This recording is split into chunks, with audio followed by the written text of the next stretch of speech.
बिस्मिल्लाहिर्रहमानिर्रहीम। Dear first year students, last time हमने बात की थी सेलुलर रेस्पिरेशन की, जिसमें हमने एरोबिक एनारोबिक रेस्पिरेशन पर बात की थी। आज हम बात करते हैं the stages of cellular respiration. यानी सेलुलर रेस्पिरेशन में हमने ये कहा था कि जो ग्लूकोज के मॉलिक्यूल्स है C6H12O6 ये ब्रेक हो जाते हैं कार्बन डाइऑक्साइड वाटर में और एटीपी के मॉलिक्यूल एनर्जी की फॉर्म में प्रोड्यूस होते हैं। तो अब देखना ये है कि ये रिएक्शंस कितने मरहलों में मुकम्मल होते हैं। तो हम डिवाइड करते हैं सेलुलर रेस्पिरेशन की स्टेजेस को 3 स्टेप्स में या 3 फेजेस में, जिसमें हम कहते हैं number 1 is called glycolysis. Glycolysis means the breakdown of the glucose molecule into pyruvate. यानी कि पहला फेज जिसमें हम कहते हैं breakdown of glucose into pyruvate molecule, it is called glycolysis. हम देखते हैं ग्लूकोज जो है वो 6 कार्बन कंपाउंड है, पायरुवेट 3 कार्बन कंपाउंड है। यानी इस 6 कार्बन कंपाउंड का 3 कार्बन कंपाउंड में कन्वर्ट होना, ब्रेक होना, टूटना ग्लाइकोलाइसिस कहलाता है। Glyco mean breakdown and lysis, glyco mean glucose and lysis mean breakdown. तो लिहाजा glycolysis is a step that occurs same in both aerobic and anaerobic conditions.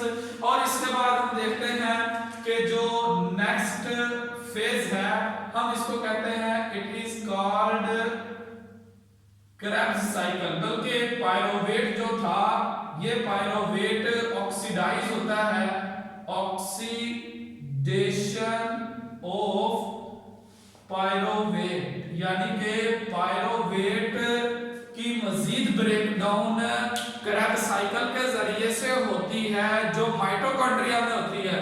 और ग्लाइकोलाइसिस जो है वो हम देखते हैं कि ये वो फेज है, ये वो मरहला है रिएक्शंस का जो साइटोप्लाज्म में चलता है। और इसी तरह से साइटोप्लाज्म से ये पायरुवेट डायरेक्ट माइटोकॉन्ड्रिया में एंटर नहीं हो सकता। लिहाजा हम देखते हैं इस पायरुवेट की ऑक्सीडेशन की जाती है माइटोकॉन्ड्रिया की आउटर और इनर मेम्ब्रेन स्पेस में। इसको हम कहते हैं inner membrane space of mitochondria.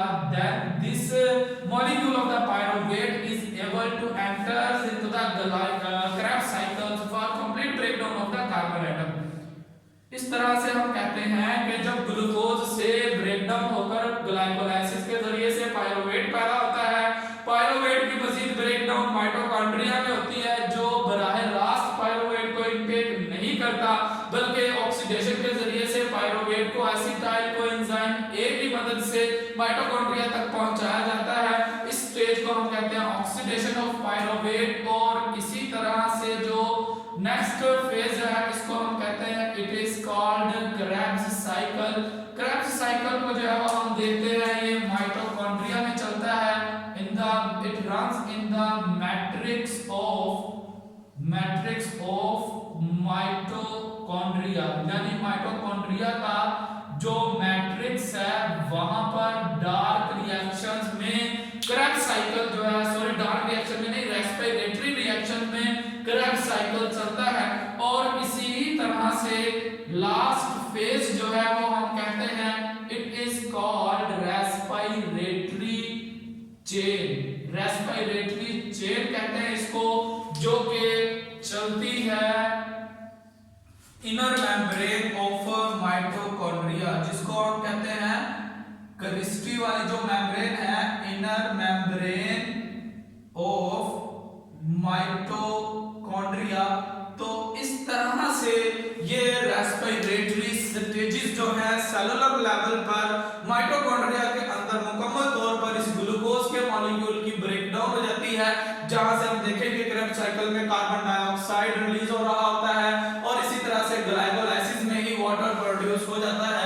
तो इस तरह से हम कहते हैं कि सेलुलर रेस्पिरेशन की जो स्टेजेस हैं इसको हमने इन 4 स्टेप्स में डिवाइड किया है। तो अब जरा हम बात करते हैं ग्लाइकोलाइसिस क्या चीज है।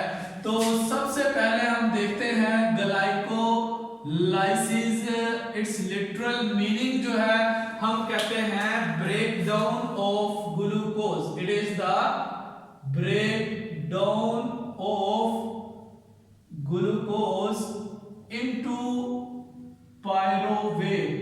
Two molecules of the pyruvates are produced from the 6 carbon sugar, that is the glucose. It is called glycolysis. हमने इसको 10 reactions में डिवाइड किया है। पहले 5 reactions इसको हम नाम देते हैं, these are called the preparatory phase, in which ATP and energy is consumed, and the last 5 reactions are called oxidative phase. Preparatory phase है जिसमें हम देखेंगे ATP के मॉलिक्यूल्स कंज्यूम होते हैं, खर्च होते हैं, जबकि ऑक्सीडेटिव फेज जो है जिसको हम पे ऑफ फेज का नाम भी दे देते हैं, इसको पे ऑफ फेज का नाम भी देते हैं क्योंकि इसमें एटीपी के मॉलिक्यूल्स जो है वो प्रोड्यूस होते हैं। तो इस तरह से हम कहते हैं प्रेपरेटरी फेज, इसमें शामिल है first 5 reactions, and these first 5 reactions uses ATP energy. इसको हम कहते हैं these are the last 5 reactions, and in these last 5 reactions ATP is produced. तो इसमें हम देखते हैं ATP or energy is consumed, that is why it is called the preparatory phase. जबकि यहाँ पर हम देखते हैं energy or ATP is produced, that is why it is called pay off phase का नाम हम इसको देते हैं। और ये तमाम तरह के रिएक्शंस साइटोप्लाज्म में चलते हैं। अब जरा हम बात करते हैं कि किस तरह से इस ग्लूकोज के मॉलिक्यूल को कन्वर्ट किया जाता है पायरुवेट के मॉलिक्यूल में।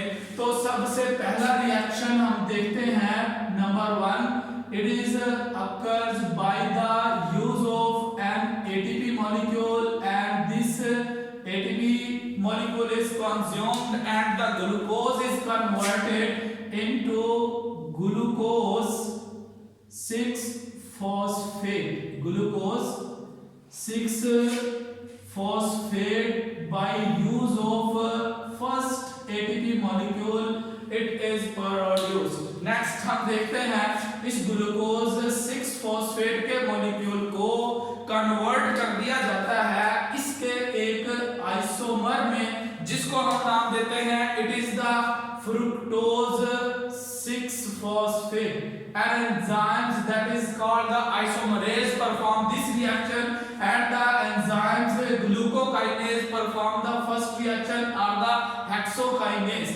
और फ्रुक्टोज 6-phosphate यूज करेगा नंबर 3rd स्टेप पर मजीद एक और एटीपी के मॉलिक्यूल को, और इस तरह से हम देखते हैं ये कन्वर्ट हो जाता है एक नेक्स्ट कंपाउंड में जिसको हम कहते हैं fructose 1,6-bis-phosphate. It is called fructose 1,6-bis-phosphate. तो इस तरह से इसके बाद अगर हम देखें कि ये वही कंपाउंड बन गया जो डार्क रिएक्शन में पढ़ा था हमने कि 6 कार्बन शुगर हो और उसमें 2 फॉस्फेट अटैच हो, तो ऐसी सूरत में ये हाईली अनस्टेबल होता है।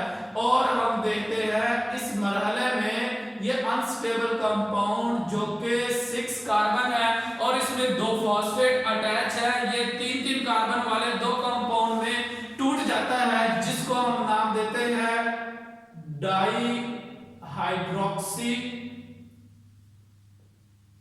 Acetone phosphate. इसको एब्रिविएशन से हम जाहिर करते हैं डी से डाई, एच AP। और इसी ही तरह से जो दूसरा कंपाउंड बनता है इसको हम नाम देते हैं 3-फॉस्फोग्लिसरेट या ग्लिसरैल्डिहाइड 3-फॉस्फेट का नाम दे दिया जाए। इसको हम कहते हैं इट इज कॉल्ड ग्लिसरैल्डिहाइड 3-फॉस्फेट। तो इसको हम एब्रिविएशन से जाहिर करते हैं, इट इज कॉल्ड G3P। तो ये दोनों के दोनों कंपाउंड आपस में इंटर कन्वर्टेबल है, यानी कि ग्लिसरैल्डिहाइड 3-फॉस्फेट can be converted into the dihydroxyacetone phosphate and the dihydroxyacetone can be converted into the glyceraldehyde 3-फॉस्फेट। इस तरह से हम इसको रिएक्शन नंबर 5 का स्टेप दे देते हैं।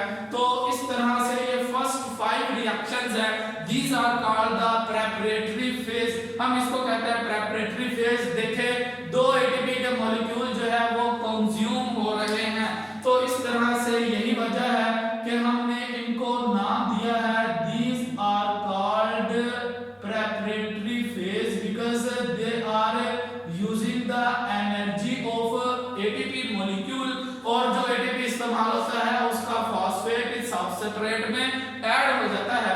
इसी तरह से अब इसके बाद ब्रेकडाउन होती है डाइहाइड्रोक्सी एसीटोन फॉस्फेट के जरिए से और ग्लिसरैल्डिहाइड 3-फॉस्फेट के जरिए से। तीनों के दोनों एंड्स पर रिएक्शन जो है वो सेम एक ही तरह से चलते हैं। तो इस तरह से अब हम देखते हैं यहाँ पर एडिशन होती है, एक साइड पर हम मुकम्मल कर लेते हैं। एडिशन होती है एक इनऑर्गेनिक फॉस्फेट के मॉलिक्यूल की।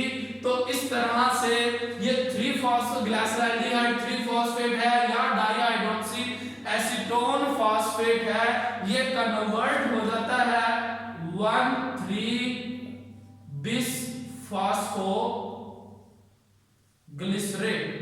It is converted into the 1,3-बिसफॉस्फोग्लिसरेट लेफ्ट साइड पर, यानी by the breakdown of DHAP dihydroxyacetone phosphate ये कंपाउंड बनेगा। और इसी तरह से 3-फॉस्फोग्लिसरेट या ग्लिसरैल्डिहाइड 3-फॉस्फेट से भी यही कंपाउंड बनता है।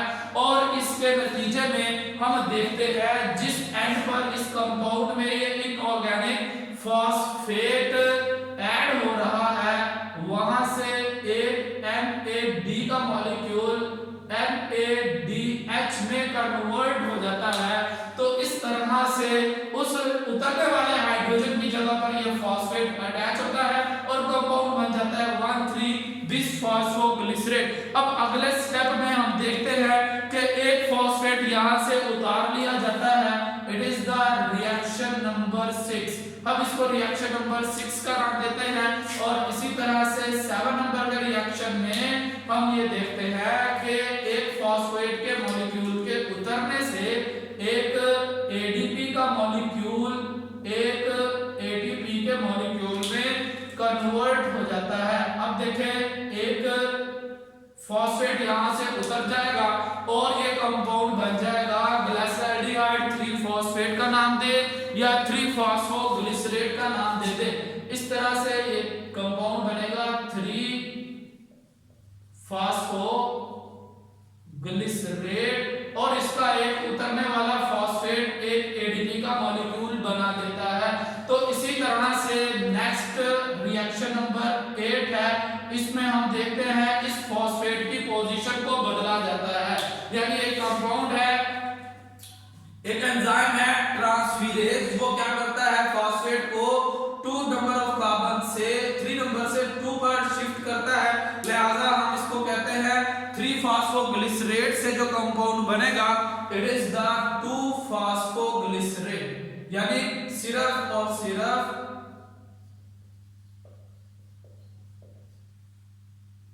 फॉस्फेट की पोजीशन में फर्क आएगा। और इस तरह से ये 8वें नंबर का रिएक्शन हुआ। अब नेक्स्ट रिएक्शन नंबर 9 जो है, इसमें हम ये देखते हैं कि अब एडिशन होगी यहाँ पर वाटर के मॉलिक्यूल की, या बल्कि वाटर के मॉलिक्यूल के रिलीज होने से डबल बॉन्ड बनेगा और ये कंपाउंड जो है वो जिसको हमने कहा था लाइट रिएक्शंस के नतीजे में या रेस्पिरेशन के नतीजे में हमने देखा था कार्बन डाइऑक्साइड और वाटर प्रोड्यूस होती है, तो ये कार्बन डाइऑक्साइड तो क्रैब्स साइकिल में जाकर प्रोड्यूस होती है, कार्बन की चेन के टूटने से वाटर रेस्पिरेशन में ही प्रोड्यूस हो जाता है।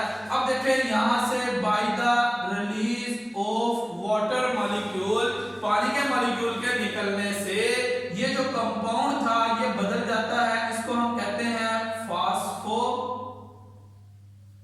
phosphoenol pyruvate. It is the phosphoenol pyruvate, and in the last step or the last reaction, this phosphate is also released from the enol pyruvate to convert the phosphoenol pyruvate into the pyruvate molecule. तो इस तरह से हम देखते हैं last में ये phosphoenol pyruvate में से फास्फेट के निकल जाने के बाद पायरोवेट प्रोड्यूस होता है, और इस स्टेप पर भी हम देखते हैं कि जो फास्फेट उतर कर गया है वो एक एटीपी के मॉलिक्यूल को सिंथेसाइज कर देता है।